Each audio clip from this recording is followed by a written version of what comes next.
Hi dears, welcome back to new video. 2018-2019 വർഷങ്ങളിൽ നടന്നിട്ടുള്ള maths question പേപ്പറാണ് നമ്മളിന്ന് ഡിസ്കസ് ചെയ്യുന്നത്. എല്ലാ കൂട്ടുകാർക്കും വീഡിയോയിലേക്ക് സ്വാഗതം. നമ്മുടെ വീഡിയോ ഇഷ്ടപ്പെടുകയാണെങ്കിൽ ലൈക്ക് ചെയ്യാനും ഷെയർ ചെയ്യാനും കമൻറ്റ് ചെയ്യാനും മറക്കരുത്. പിന്നെ നമ്മുടെ ചാനൽ ഒന്ന് സബ്സ്ക്രൈബ് ചെയ്യാനും കൂടെ മറക്കരുത് കേട്ടോ. ഓക്കെ ഫ്രണ്ട്സ്, നമുക്ക് വീഡിയോയിലേക്ക് പോകാം. ഇൻസ്ട്രക്ഷൻസ് ഒന്നും നോക്കുന്നില്ല, നമുക്ക് ആക്ടിവിറ്റി ഓരോന്നായിട്ട് നമുക്ക് ഡിസ്കസ് ചെയ്യാം. Okay, activity 1, numbers in the petals. ഇത് പ്രൈം ഫാക്ടർ ഓഫ് ഈ number is given in the petals of the flowers. ഈ ഫ്ലവറിൻ്റെ ഇതളുകളിൽ കുറച്ച് പ്രൈം നമ്പേഴ്സ് തന്നിട്ടുണ്ടല്ലേ. ഫസ്റ്റ് നമുക്ക് പ്രൈം നമ്പേഴ്സ് എന്താണെന്ന് നോക്കാം. കൂട്ടുകാർക്ക് അറിയില്ലേ പ്രൈം നമ്പേഴ്സ് എന്താണെന്നുള്ളത്? എന്നാലും നമുക്കൊന്ന് നോക്കാം. ഓക്കെ ഫ്രണ്ട്സ്, ഇതാണ് പ്രൈം നമ്പേഴ്സ് 2, 3, 5, 7, 11 എക്സെട്ര. എന്താണ് പ്രൈം നമ്പേഴ്സ് എന്നുള്ളതിൻ്റെ മലയാളം വേർഡ് എന്താണ്? അഭാജ്യ സംഖ്യകൾ എന്നുള്ളതാണ്. അതായത് ഒരു സംഖ്യയുടെ ഘടകം ഒന്നും അതേ സംഖ്യയും മാത്രം വന്നാൽ അതിനെ നമ്മൾ പ്രൈം നമ്പേഴ്സ് എന്ന് പറയും. അതായത് ഇവിടെ ഇപ്പോൾ 2, 3, 5, 7, 11 അങ്ങനെയുള്ള നമ്പേഴ്സ് അല്ലേ തന്നിരിക്കുന്നത്. അപ്പോൾ എന്താണ് ഞാൻ പറഞ്ഞത്? ഒന്നും അതേ സംഖ്യയും. അപ്പോൾ നോക്കി കൂട്ടുകാർ, 1 × 2 ഒരു 2, 2. പിന്നെ ഇതാ 3 അല്ലേ തന്നിട്ടുള്ളത്, ഒരു 3, 3. 4 തന്നിട്ടില്ലല്ലോ, എന്തുകൊണ്ടാണ് 4 തരാഞ്ഞത്? ഒരേ സംഖ്യയും ഒന്നും അതേ സംഖ്യയാണ് വരേണ്ടതെന്ന് നമ്മൾ പറഞ്ഞു അല്ലേ. അപ്പോൾ ഒരു 4, 4. പിന്നെ ഇതൊക്കെ സംഖ്യ കൊണ്ട് ഗുണിച്ചിട്ടുണ്ടെങ്കിൽ 4 കിട്ടും. 2, 2, 4. അപ്പോൾ 2 സംഖ്യ കൊണ്ട് തമ്മിൽ ഗുണിക്കുമ്പോൾ 4 കിട്ടുന്നുണ്ട്. അതുകൊണ്ട് 4 ഒരു പ്രൈം നമ്പർ ആണെന്ന് പറയില്ല. പിന്നെ ഇതിൽ 5 കൊടുത്തു, 6 കൊടുത്തില്ല. കാരണം എന്താ? 1 6 6, അതുപോലെ 3 2 6. 3നെ 2 കൊണ്ട് ഗുണിച്ചാലും 6 തന്നെയല്ലേ കിട്ടുക. അപ്പോൾ ഒരു സംഖ്യേനെ ഒന്നും അതേ സംഖ്യയും മാത്രം വന്നാലാണ് അതിനെ പ്രൈം നമ്പേഴ്സ് എന്ന് പറയുക. മനസ്സിലായല്ലോ? അപ്പോൾ എൻ്റെ കൂട്ടുകാർക്ക് പ്രൈം നമ്പേഴ്സ് എന്താണെന്ന് മനസ്സിലായെന്ന് വിശ്വസിക്കുന്നു. അപ്പോൾ നമുക്ക് ഫസ്റ്റ് ക്വസ്റ്റ്യൻ നോക്കാം. Find the number. അപ്പോൾ ഒരു ഫ്ലവർ, അതിൻ്റെ പെറ്റൽസിൽ കുറച്ച് നമ്പേഴ്സ് കൊടുത്തിട്ടുണ്ടല്ലേ. ഏതൊക്കെയാണ്? 2, 3, 5 അങ്ങനെ നമ്പേഴ്സ് കൊടുത്തിട്ടുണ്ട്. എന്താ ചെയ്യേണ്ടത്? ആ 3 സംഖ്യകളും തമ്മിൽ ഗുണിച്ച് അങ്ങ് എഴുതുകയാണ് വേണ്ടത്. അപ്പോൾ അതിൻ്റെ ആൻസർ കിട്ടും കേട്ടോ. അതായത് 2 × 3 × 5 = 13. ഓക്കെ, നമുക്ക് ബി ക്വസ്റ്റ്യൻ നോക്കാം. Find out the prime factor in the petals below so as to get the number in the middle as their product. അതായത് ഇവിടെ ആ ഫ്ലവേഴ്സും കുറച്ച് പെറ്റൽസും, ആ ഫ്ലവേഴ്സിൻ്റെ പെറ്റൽസൊക്കെ കാണിക്കുന്നുണ്ടല്ലേ. ഇതിൽ മിഡിലുള്ള നമ്പർ തന്നിട്ടുണ്ട്, പക്ഷേ ചില പെറ്റൽസിൽ നമ്പേഴ്സ് ഇല്ല, പ്രൈം ഫാക്ടർ കൊടുത്തിട്ടില്ല. അപ്പോൾ ആ വിട്ടുപോയിട്ടുള്ള പ്രൈം ഫാക്ടേഴ്സ് ഏതാണെന്ന് കൂട്ടുകാരോട് കണ്ടെത്താനാണ് പറയുന്നത്. നമുക്ക് ഓരോന്നായിട്ട് നോക്കാം. ഫസ്റ്റ് നമുക്ക് നോക്കാം, അതിൻ്റെ മിഡിലിൽ കൊടുത്തിട്ടുള്ളത് 36 ആണല്ലേ. പിന്നെ 2 പെറ്റൽസിൽ നമ്പേഴ്സ് കൊടുത്തിട്ടുണ്ട്, 3ഉം 2ഉം കൊടുത്തിട്ടുണ്ട്. അപ്പോൾ 36 വരാൻ വേണ്ടിയിട്ട് അടുത്ത 2 പെറ്റൽസിൽ ഏതൊക്കെ കൊടുക്കണം എന്നാണ് ചോദിച്ചിട്ടുള്ളത്. അപ്പോൾ നമ്മൾ എന്ത് തിരഞ്ഞെടുക്കണം? അതായത് പ്രൈം ഫാക്ടേഴ്സ് മാത്രം നമ്മൾ എഴുതാൻ പാടുള്ളൂ, അതാണ് ഇതിൻ്റെ കാര്യം. അപ്പോൾ 3ഉം 2ഉം തന്നിട്ടുണ്ട്. അപ്പോൾ ഏതാ അവിടെ കൊടുക്കുക നമുക്ക്? അപ്പോൾ വിട്ടു പോയിട്ടുള്ള ആ പെറ്റൽസിൽ 3ഉം 2ഉം നമ്മൾ ആഡ് ചെയ്ത് കൊടുത്തിട്ടുണ്ടെങ്കിൽ കൂട്ടുകാർ മൊത്തം അതൊന്ന് ടോട്ടൽ ചെയ്ത് നോക്കിയേ.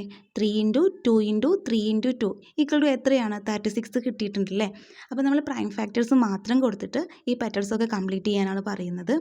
അപ്പോൾ കൂട്ടുകാർ പ്രൈം നമ്പേഴ്സ് കൊടുത്തിട്ട് ബാക്കിയുള്ള പെറ്റൽസും കൂടി കംപ്ലീറ്റ് ആക്കില്ലേ? കൂട്ടുകാരെ, നമുക്ക് ഈ ഒരു ഫ്ലവറിൻ്റെ സെൻറ്ററിൽ 36 ആണ് തന്നിരിക്കുന്നത്. ഇവിടെ 2ഉം തന്നിട്ടുണ്ട്, ഇവിടെ 3ഉം തന്നിട്ടുണ്ട്. പക്ഷേ ഈ 2 പെറ്റൽസിലെ നമ്പേഴ്സ് നമുക്ക് കിട്ടണില്ല. നമ്മൾക്ക് അങ്ങനെ ടൈം കളയാനില്ലല്ലോ. എക്സാം ഹോളിൽ നിന്നിട്ട് ഒരുപാട് സമയം നമ്മൾക്ക് നോക്കിയിരിക്കാൻ പറ്റില്ലല്ലോ. അപ്പം നമ്മൾ എന്ത് ചെയ്യണം? അതിനെ ലെസ്സാകു കാണുക, അതിൻ്റെ LCM കാണുക. അതായത് നമ്മൾ ഈ സെൻറ്ററിലുള്ള സംഖ്യ എത്രയാണ്? 36 ആണല്ലേ. 36 ഇങ്ങനെ എഴുതുക. എന്നിട്ട് ഇങ്ങനെ ഒരു ചിഹ്നം ഇട്ടിട്ട് കുട്ടികാർ മാത്സ് പഠിച്ചത് ഓർമ്മ ഉണ്ടോ? പ്രോബ്ലംസൊക്കെ പഠിച്ചത് ഓർമ്മ ഉണ്ടോ? ഓക്കെ, അപ്പോൾ ഇതുപോലെ ഇങ്ങനെ വരയ്ക്കുക. എന്നിട്ട് ഈ സംഖ്യകളിൽ ഏറ്റവും ചെറിയ സംഖ്യ ഏതാ നോക്കുക. ഈ 2 ആണോ 3 ആണോ ചെറുത്? 2 ആണ് ചെറുത് അല്ലേ. അപ്പോൾ നമ്മൾ 2 ഇവിടെ എഴുതുക. എന്നിട്ട് നമ്മൾ എങ്ങനെയാണ് ഹരിക്കാൻ പഠിച്ചിട്ടുള്ളത്? ഹരിക്കുന്ന അതേപോലെ തന്നെയാണ് ചെയ്യേണ്ടത്. അപ്പോൾ ഇവിടെ 3 ആദ്യം എടുക്കുക. അപ്പോൾ 2ൻ്റെ ഗുണനപ്പട്ടിക ചെല്ലുക. 1 2 2 2 2 4. 4 നമുക്കിവിടെ ഉണ്ടോ? ഇല്ല, 3 ഉള്ളൂ അല്ലേ. അപ്പോൾ നമുക്ക് ഒരു തവണ എടുക്കാം. 2 തവണ എടുക്കാൻ പറ്റില്ലല്ലോ. 2 തവണ എടുത്താൽ 4 ആയില്ലേ. അപ്പോൾ 1 2 2 ആണ്, പക്ഷെ ഇവിടെ 3 ഉണ്ട്. അപ്പോൾ നമുക്ക് 2 കണ്ട് എടുത്തിട്ട് ഇതിൽ നിന്നൊരു ബാലൻസ് 1 ഉണ്ടാവില്ലേ. 2 കണ്ട് എടുത്താൽ 3 അല്ലേ. അപ്പോൾ ഒരു ബാലൻസ് 1 കിട്ടും. ആ 1നെ നമുക്ക് ഈ 6ന് കൊടുക്കാം. അപ്പോൾ ഈ 6 എന്തായി? 16 ആയില്ലേ. അപ്പോൾ ഈ 16ൽ 2 എത്ര പ്രാവശ്യം പോവും? 8 തവണ പോവും അല്ലേ. ഗുണനപ്പട്ടിക നന്നായി പഠിക്കണം കേട്ടോ കൂട്ടുകാർ. അപ്പോൾ 8 2 16. ഓക്കെ, അപ്പോൾ 18 കിട്ടിയില്ലേ. ഈ 18നെ നമ്മൾക്ക് വീണ്ടും എന്തുകൊണ്ട് തന്നെ നമുക്ക് ചെറുതാക്കാൻ പറ്റും? 2 കൊണ്ട് തന്നെ പറ്റും അല്ലേ. 2ൽ 18 എത്ര പ്രാവശ്യം പോവും? 9 തവണ 9 2 18 അല്ലെങ്കിൽ 2 9 18 9 തവണ പോകൂല്ലേ. ഇനിയും ഈ 9നെ ചെറുതാക്കാൻ പറ്റുമല്ലോ. ഏത് സംഖ്യ കൊണ്ടാണ് പറ്റുക? 2 കൊണ്ട് പറ്റുമോ? ഇല്ലല്ലേ. പിന്നെ ഏതാ പറ്റുക? 3 കൊണ്ട് നോക്കാം. 3 കൊണ്ട് നോക്കുമ്പോൾ എത്രയാണ്? 1 3 3 2 3 6 3 9 3 3 9 കിട്ടിയില്ലേ. അപ്പോൾ ഇവിടെ ഏതൊക്കെ സംഖ്യ നമുക്ക് കിട്ടി? 2 2 3 3. അപ്പോൾ ഈ 2 ഇവിടെ ഉണ്ട്. അപ്പോൾ ഈ 2 നമ്മളിവിടെ എഴുതി, ഈ 3 നമ്മളിവിടെ എഴുതി. അപ്പോൾ ബാലൻസ് പിന്നെ ഒരു 2ഉം ഒരു 3ഉം വന്നിട്ടുണ്ടല്ലേ. ആ 2ഉം ആ 3 ഇവിടെ എഴുതിയിട്ടുണ്ടെങ്കിൽ ഇതിനെ ടോട്ടൽ ഗുണിക്കുമ്പോൾ, അതായത് 2 × 3 × 3 × 2 = എത്ര കിട്ടും? 36 കിട്ടും. ഇപ്പോൾ കൂട്ടുകാർക്ക് എങ്ങനെയാണ് ഇവിടുത്തെ നടുകിലെ സംഖ്യ എങ്ങനെ കണ്ടുപിടിക്കാമെന്ന് മനസ്സിലായില്ലേ? ഇനി ഇതുപോലെ മറ്റുള്ള സംഖ്യകൾ കൂടെ കൂട്ടുകാർ കണ്ടെത്തണം കേട്ടോ. ഇതുപോലെ ചെയ്തിട്ട് നമ്മൾ എല്ലാ സംഖ്യകളും അതുപോലെ ചെയ്യാൻ നിന്നിട്ടുണ്ടെങ്കിൽ നമ്മുടെ വീഡിയോ ഒരുപാട് ലെങ്ത് ആവും. അപ്പോൾ കൂട്ടുകാർ ഇനി ഇങ്ങനെ ഒരു മാത്സ് പ്രോബ്ലം കണ്ടിട്ടുണ്ടെങ്കിൽ കൂട്ടുകാർ ഇങ്ങനെ ആലോചിച്ചിരിക്കരുത്. വേഗം തന്നെ ഇതുപോലെ ലസാഗു കാണുക. ഓക്കെ, നമുക്കിനി അടുത്ത ക്വസ്റ്റ്യൻ നോക്കാം കേട്ടോ. Activity 2, find the amount. The amount collected by the student in a UP school as flood relief in listed below. The amount collected to distributed equally to the deserving students in the class. എന്താണ്? പ്രളയ ദുരിതാശ്വാസമായി UP സ്കൂളിലെ വിദ്യാർത്ഥികൾ കുറച്ച് amount collect ചെയ്തതാണ് ചുവടെ കൊടുത്തിട്ടുള്ളത്. ആ collect ചെയ്ത ആ എമൗണ്ട്, ആ ഒരു തുക ഉണ്ടല്ലോ, അത് ക്ലാസ്സിലെ അർഹരായ വിദ്യാർത്ഥികൾക്ക് തുല്യമായി വിതരണം ചെയ്യുക. അതാണ് പറഞ്ഞത്. അപ്പോൾ ഒരു ടാബ്ലോ കൊടുത്തിട്ടുണ്ടല്ലേ. ആ ടാബ്ലോ ഓരോ ക്ലാസ്സിലെ ഒരു ക്ലാസ് കൊടുത്തിട്ടുണ്ട്. 5A 5B 6A 6B അങ്ങനെ കൊടുത്തിട്ടുണ്ട്. പിന്നെ കുറച്ച് എമൗണ്ടുകളുണ്ട്. ചില എമൗണ്ടിൻ്റെ അവിടെ എന്താ പറയുക, ബ്ലാങ്ക് ആക്കി ഇട്ടിരിക്കുകയാണ്. അപ്പോൾ അതൊക്കെ ഫില്ല് ചെയ്യാനാണ് പറയുന്നത്. നമുക്കത് ഫില്ല് ചെയ്ത് നോക്കാം. കൂട്ടുകാർക്ക് ആ ഒരു പ്രോബ്ലം എങ്ങനെയാണ് ചെയ്യേണ്ടതെന്ന് മനസ്സിലാക്കാൻ വേണ്ടിയിട്ട് ഇതുപോലൊരു പേജിൽ ഞാൻ ആ ഒരു ടേബിൾ വരച്ചിട്ടുണ്ട്. നമുക്ക് നോക്കാം. 5Aയിൽ ആകെ കിട്ടിയിട്ടുള്ള എമൗണ്ട് 1500 രൂപയാണ്. 5 കുട്ടികൾക്കാണ് അത് ഡിവൈഡ് ചെയ്ത് കൊടുക്കേണ്ടത്. ഈക്വലായിട്ട് കൊടുക്കേണ്ടത് 5 കുട്ടികൾക്കാണ്. അപ്പോൾ ഒരു കുട്ടിക്ക് എത്ര കൊടുക്കേണ്ടി വരുന്നതാണ് ഈ ഒരു ബോക്സിൽ എഴുതേണ്ടത്. അപ്പോൾ എന്താ ചെയ്യുക? 1500നെ 5 കൊണ്ട് ഹരിക്കുക. എങ്ങനെ ഹരിക്കാം? 15ൽ എത്ര തവണ 5 പോവും? 3 തവണ പോവില്ലേ. 3 5 15. ഈ 0 കയറ്റിയിട്ട് കൊടുക്കുക. 5 0 0. ഈ 0 ഇടുക. ഈ 0 കയറ്റിയിട്ട് കൊടുക്കുക. എത്ര കിട്ടി? 300 കിട്ടിയില്ലേ. അപ്പോൾ ഒരു കുട്ടിക്ക് കൊടുക്കേണ്ട എത്ര രൂപയാണ് ഒരു കുട്ടിക്ക് കൊടുക്കേണ്ടത്? 300 രൂപയാണ് കൊടുക്കേണ്ടത്. ഇനി 5Bയിൽ ടോട്ടൽ എമൗണ്ട് എത്രയാണെന്ന് കൊടുത്തിട്ടില്ല. പക്ഷേ 8 കുട്ടികൾക്കാണ് കൊടുക്കേണ്ടത്. എത്ര രൂപ കൊടുക്കണം? 600 രൂപ കൊടുക്കണം അല്ലേ. അപ്പോൾ എങ്ങനെ ചെയ്യാം? 600 ഗുണിക്കണം എത്രയാ? 8 കുട്ടികൾക്കല്ലേ. 8 8 0 0 8 0 0 8 40 6 8 48 4800 രൂപയാണ് 5Bയിലെ കുട്ടികൾക്ക് കിട്ടിയിട്ടുള്ള ടോട്ടൽ എമൗണ്ട്. ഇനി 6Aയിൽ ടോട്ടൽ എമൗണ്ട് 3000ആണ്. ഒരു കുട്ടിക്ക് കൊടുക്കേണ്ടത് 300 രൂപയാണ്. അപ്പോൾ എത്ര കുട്ടികളുണ്ടെന്നാണ് കണ്ടുപിടിക്കേണ്ടത്? അതിനെ 3000നെ 300 കൊണ്ട് ഹരിക്കുകയാണ് വേണ്ടത്. ഇത്ര വലിയ എമൗണ്ടിനെ നമുക്ക് ഹരിക്കാൻ കുറച്ച് ബുദ്ധിമുട്ടല്ലേ. അപ്പോൾ നമ്മൾ എന്ത് ചെയ്യണം? 3000 ഡിവൈഡഡ് ബൈ, ഇങ്ങനെ ഡിവൈഡ് ബൈ എത്രയാ? 300. ഇങ്ങനെ ചെയ്യാം. ഇവിടെ 0 2 0 അല്ലേ ഉള്ളത്. ഈ 2 0 അങ്ങ് വെട്ടി. മുകളിൽ നിന്നും 2 0 നമ്മൾ വെട്ടി. ഇനി 30 3 ഉണ്ടല്ലേ. ഇനി ഇതിനെ വേണമെങ്കിൽ കൂട്ടുകാർക്ക് സാധാരണ പോലെ ഹരിക്കാം. 30 ഹരിക്കണം 3 ഇങ്ങനെ ഹരിക്കാം. അപ്പോൾ എത്ര തവണ എങ്ങനെ പോകും? 3ൽ 3 ഒരു തവണ, 1 3 3 0. ഈ 0 കയറ്റിയിട്ട് കൊടുക്കുക. 0 10 കിട്ടുമല്ലേ. ഇങ്ങനെയൊക്കെ വരച്ച് ചെയ്യുമ്പോൾ നമുക്ക് ഒരുപാട് ടൈം പോവില്ലേ. അപ്പോൾ എന്ത് ചെയ്യണം? ഇവിടെ തന്നെ അങ്ങ് നമുക്ക് വെട്ടി ചെറുതാക്കാം. 1 3 3 10 3 30. അപ്പോൾ എത്ര ആൻസർ കിട്ടി? 10. ഇവിടെയും 10 തന്നെ കിട്ടി, ഇവിടെയും 10 തന്നെ കിട്ടി. കൂട്ടുകാർക്ക് ഇതിൽ ഏതാണ് എളുപ്പമെങ്കിൽ അങ്ങനെ ചെയ്യാം കേട്ടോ. അപ്പോൾ നമുക്ക് എത്ര കുട്ടികൾക്കാണ് വീതിച്ച് കൊടുക്കേണ്ടത്? 10 കുട്ടികൾക്കാണല്ലേ. നമ്മൾ അതും ചെയ്തു. ഇനി 6Bയിൽ കുട്ടികളുടെ എണ്ണം 5 ആണ്. ഒരു കുട്ടിക്ക് 750 രൂപ കൊടുക്കണം. ടോട്ടൽ എമൗണ്ട് എത്രയെന്ന് കണ്ടിട്ടില്ല. അപ്പം നമ്മളെങ്ങനെ കണ്ടുപിടിക്കാം? നേരത്തെ ചെയ്തതുപോലെ തന്നെ 750 ഗുണിക്കണം 5. എത്ര കിട്ടും? 5 0 0 5 5 25 5 ശിഷ്ടം 2 7 5 35 35 2 37 3750. ഓക്കെ, എങ്ങനെ ചെയ്യാമെന്ന് കൂട്ടുകാർക്ക് മനസ്സിലായല്ലോ.